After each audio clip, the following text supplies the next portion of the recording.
बिल्कुल फ्री में सब्सक्राइब करें फिल्मी झरोखा और जानें बॉलीवुड के कुछ रोचक किस्से। सब्सक्राइब, लाइक और शेयर करना ना भूलें। सुपरस्टार राजेश खन्ना के लिए सन 1969 से 1975 का ऐसा गोल्डन टाइम था जो शायद ही किसी ने देखा हो। आज भी हम सितारों की बात करें तो कह सकते हैं कि काका जैसा स्टारडम किसी ने भी नहीं देखा। उनकी दीवानगी का ये आलम था कि वाइट कार रेड हो जाती थी लड़कियों के किस करने से।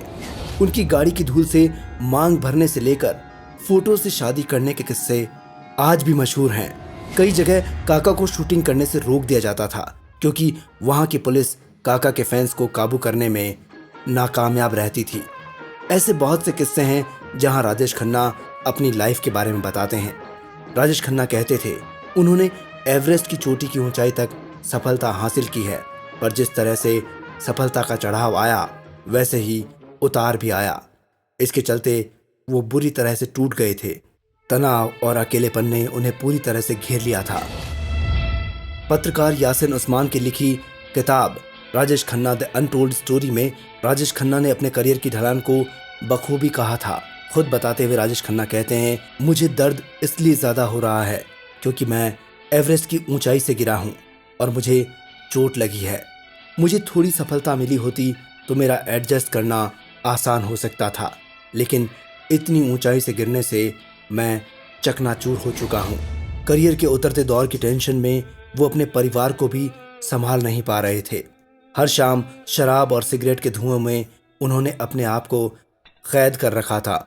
डिम्पल कपाड़िया घंटों उनके पास बैठी रहती, पर काका कुछ नहीं कहते थे। काका अपने दिल को हल्का करने के लिए कोई भी बात नहीं बुला करते थे।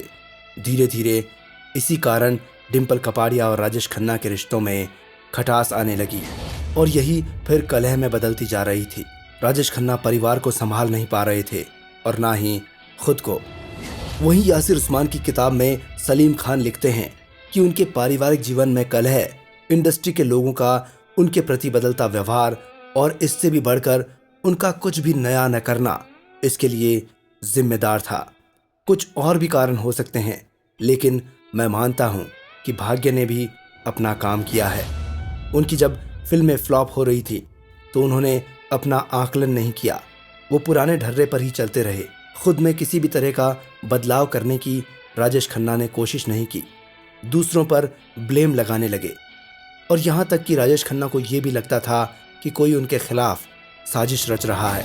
वहीं एक और किताब है the untold story of India's first superstar. इस किताब में सलीम खान ने अपने बेटे सलमान खान की लोकप्रियता की तुलना राजेश खन्ना से करते हुए लिखा है कि आज मेरा बेटा सलमान खान बड़ा स्टार है। घर के बाहर एक झलक पाने के लिए लोग बेताब रहते हैं।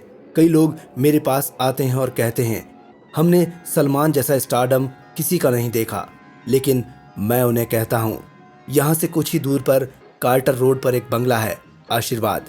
उसके बाहर मैंने ऐसे तमाम नज़ारे हजारों बार देखे हैं। राजेश खन्ना की वो दीवानगी और स्टारडम मैंने जो देखा था उसके बाद मैंने किसी का नहीं देखा। राजेश खन्ना के दीवाने हर उम्र के लोग थे। 6 साल से लेकर 70-80 साल तक के लोग भी उनके दीवाने थे और आज भी हैं। सलीम खान आगे बताते हैं कि एक बार वो राजेश खन्ना के साथ तमिलनाडु गए थे। वहाँ राजेश खन्ना को देखने के लिए इतनी भीड़ जमा थी कि जितनी उस दौर में हो ही नहीं सकती थी, क्योंकि उस दौर में तमिल इंडस्ट्री के पास बड़े बड़े स्टार थे और वहाँ हिंदी सिनेमा को पसंद करने वालों की कमी बहुत ज़्यादा थी। फिर भी राजेश खन्ना की एक झलक पाने के लिए इतने सारे लोगों का वहाँ उमड़ पड़ना ये साबित करता है कि काका की लोकप्रियता हर स्टेट में थी। सलीम खान कहते हैं कि उन्होंने कुछ अलग करने का प्रयास नहीं किया। अपने एटीट्यूड के चलते तमाम निर्देशकों से दूरी बना ली थी। राजेश खन्ना के स्टारडम के नशे में जो लोग उनके आजू बाजू घूमा करते थे, कामयाबी के साथ उन लोगों ने भी काका को अकेला छोड़ दिया था और यही कारण था कि राजेश खन्ना परेशान होते चले गए। जब नदी में बाढ़ आती है ना, जो किनारे के पेड़ हैं वो भी डूब जाते हैं, लेकिन उन पर जो पंछी होते हैं वो उड़ जाते हैं।